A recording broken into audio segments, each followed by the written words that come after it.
आजादी के अमृत महोत्सव के अवसर पर स्वदेश अखबार समूह की ओर से वैचारिक मंथन कार्यक्रम आयोजित किया गया, जिसमें भारत का अमृतकाल विषय पर वरिष्ठ विचारक और बीजेपी के राष्ट्रीय प्रवक्ता डॉक्टर सुधांशु त्रिवेदी ने अपने विचार रखे। देखिए एक खास रिपोर्ट।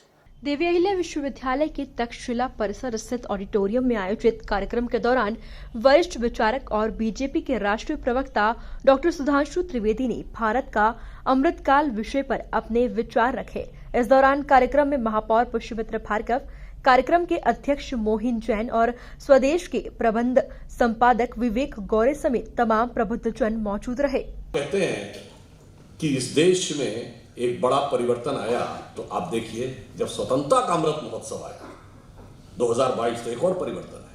इस समय भारत के सभी प्रमुख पदों पर विद्यमान लोग, राष्ट्रपति, प्रधानमंत्री, लोकसभा अध्यक्ष और राज्यसभा के उपसभापति और चाहे गृह मंत्री, रक्षा मंत्री, सभी स्वतंत्र भारत में पैदा हुए हैं।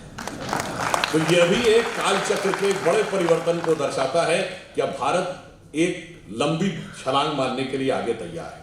अब यह प्रश्न उठता है कि हम ये अगले 25 वर्ष में प्राप्त कैसे करेंगे।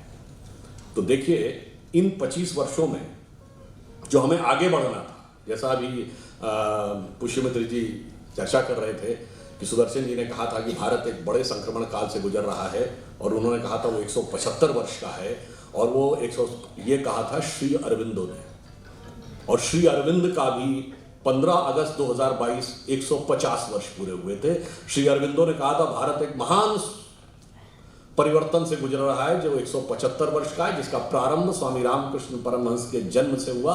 उनका जन्म 1836 में हुआ था, 175 साल 2011 में पूरे होते हैं। उन्होंने कहा था उसके बाद भारत का स्वर्णिम भविष्य दिखने लगेगा। अब कोई संदेह है कि 2011 के बाद क्या दिखना शुरू हुआ था? तो जो 21वीं सदी भारत की होगी, इसमें कोई संदेह नहीं है। भारत में किस विचार की होगी, यह संकेत भी 2011 के बाद यानी 2012 ऑनवर्ड्स मिलना शुरू हो गया था। कार्यक्रम को संबोधित करते हुए महापौर पुष्यमित्र भार्गव ने क्या कुछ कहा, जरा आप खुद ही सुनिए।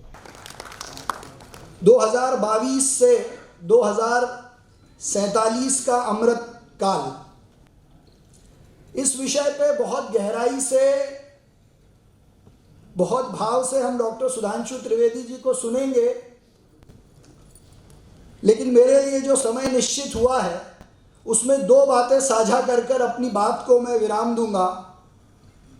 पहली, जिस शिक्षा पद्धति से हम सबको पढ़ाया गया, जो शिक्षा पद्धति हमारे ऊपर थोपी गई, उसको लागू करवाने वाले लॉर्ड मैकॉले 1835 में इंग्लैंड के हाउस ऑफ कॉमन्स में जो डॉक्यूमेंटेड है, और उन्होंने ये कहा है कि 1835 में दुनिया के सबसे अच्छे गुरुकुल जहां बिना भेदभाव के पढ़ाया जाता है, ऐसे भारत में उतने ही हैं जितने वहाँ रेवेन्यू विलेजेस हैं। उसी भाषण में लॉर्ड मैकॉले ने यह कहा था कि दुनिया का सबसे वैभवशाली शहर सूरत है। तो 1835 से 1947 तक जो हुआ वो आपके और हमारे सामने है। दुनिया का एकमात्र देश भारत है जिसको गुलाम बनाने में पूरी तरीके से अंग्रेजों को 400 से भी ज़्यादा साल लगे, और बाकी के 2 साल जिस विद्रोह का, जिस संघर्ष का सामना उनको हिंदुस्तान में करना पड़ा, ऐसा दुनिया के किसी और देश में करना नहीं पड़ा। लेकिन आज़ादी 1947 में मिली,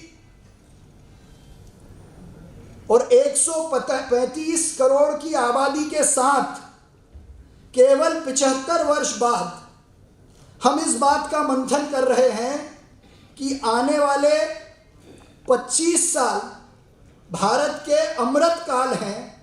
तो मुझे लगता है कि इतनी तेजी से विकास करने वाला, स्वभाव से, स्वदेशी के विचार से, राष्ट्रवाद के विचार से आगे बढ़ने वाला दुनिया में एकमात्र देश भारत है।